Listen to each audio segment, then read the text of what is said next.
leadership position since, you got here and really everyone's gotten here on this team. Have you just kind of seen him evolve as a leader? I know sometimes he can get into you guys, sometimes he's telling you guys he loves you. Just, what's the sweet spot he's found as a leader here, you think? I think that we all just got comfortable with each other through experience. We've been playing together so long, so you learn each other's tendencies and each other's traits and how to talk and how to speak to each other and how to, basically just be a better teammate. And I think that has been probably the biggest contribution because over time you learn, you make mistakes, you argue, you fuss, you fight, but once you've been together for so long with a group, with a core group, and you've been in the Celtics organization as long as Smart has been, you find different ways to be an example, and I think that's what he's done. Tim, on this right. Hey, Jaylen. Tim Reynolds with the AP. It was as recently as the bubble season.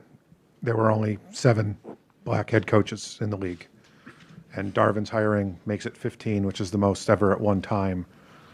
I'm curious, everybody in the bubble from Adam Silver right on down the line said change was going to have to happen. And the league, the hiring has reflected some changes in some thinking or some evolutions in some thinking. I'm curious how much that matters to you and how much you think that matters to players as a collective. If you're asking me, I don't understand what took so long, to be honest. I think that of course, now it's a great thing to see, and you see a lot of coaches that are getting the opportunity to flourish in these moments. Ime is a product of that. First-year head coach in the finals, which is I don't know how many times that's been done before.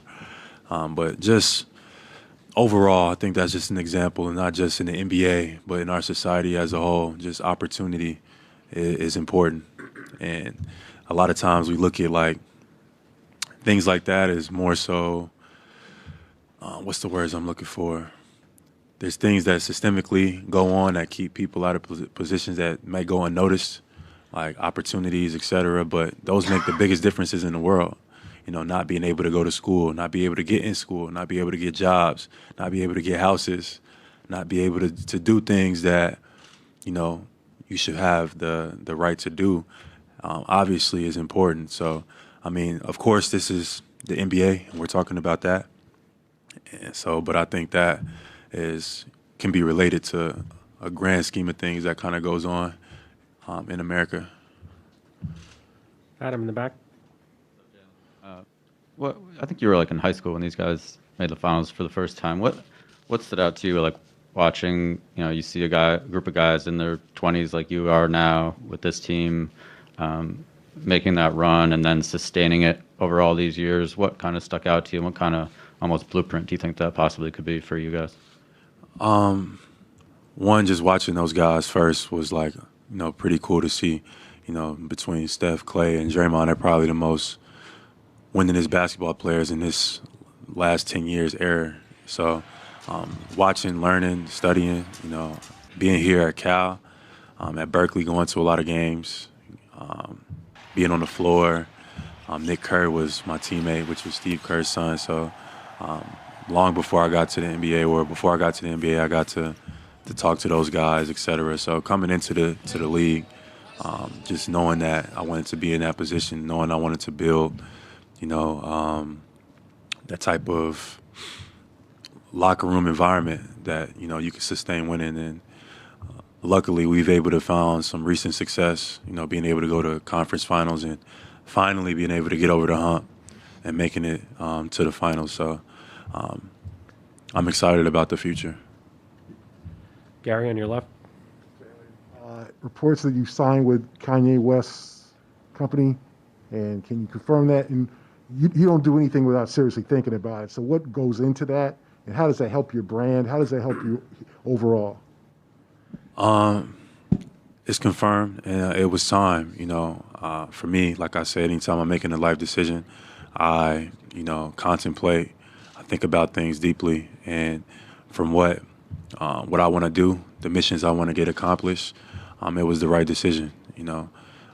People have concerns or critiques about, et cetera, but in the world we live in, there's concerns and critiques about any and everything.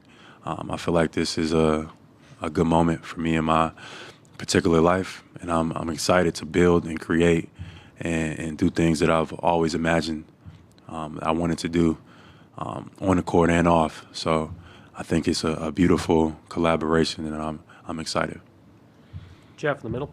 Jeff Zilgett, USA Today. Jaylen, the other night, Jason referenced how people had mentioned that maybe it was a good idea to split, Jaylen and Jason and maybe trade one of them. And Jason had mentioned that instead of fracturing, you guys became closer. I wanted to know how that happened and what about both of your personalities allowed it to happen? To be honest, I'm not really sure. I think that we've been able to win in our career, before. Last year, obviously, things didn't work out, et cetera, for other reasons. But this year, I didn't feel like it was because of the way we played basketball.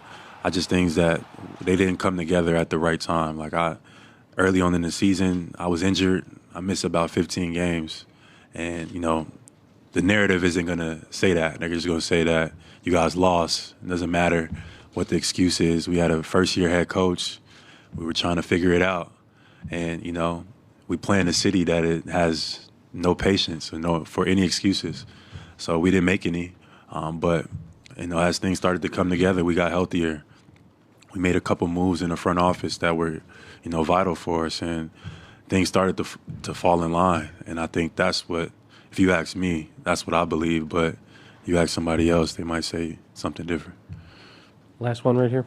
Jaylen, to kind of follow up on that, you guys were close in the playoffs the last couple of years, but do playoff shortcomings over multiple seasons like that, does it make you question anything you're doing? Does it make you change, I don't know, maybe how you work out, work ethic, stuff like that, or does it make you question anything like that?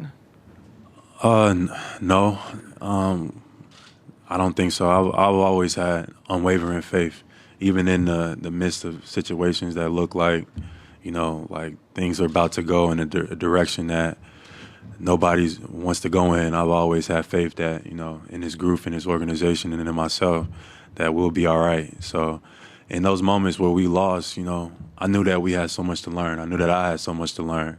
So if anything, it was more encouraging to learn from my mistakes, to get better for the next year. I didn't have any time to question myself or question, what was in front of me, because my belief was so strong. So early in my career, I'm 5-6 years in, I haven't done too much questioning about anything, really. Thank you. Thanks, Jaylen. You're good. Well, thank you. Hey, he wanted to stick around. He wanted all the juice. I like the shirt. Jaylen Brown, there you see the city of San Francisco. The two Ooh, it look teams. good. Man, it does, doesn't it? They split the season series during the regular season. Now they are facing each other in the finals. We'll hear from Marcus Smart.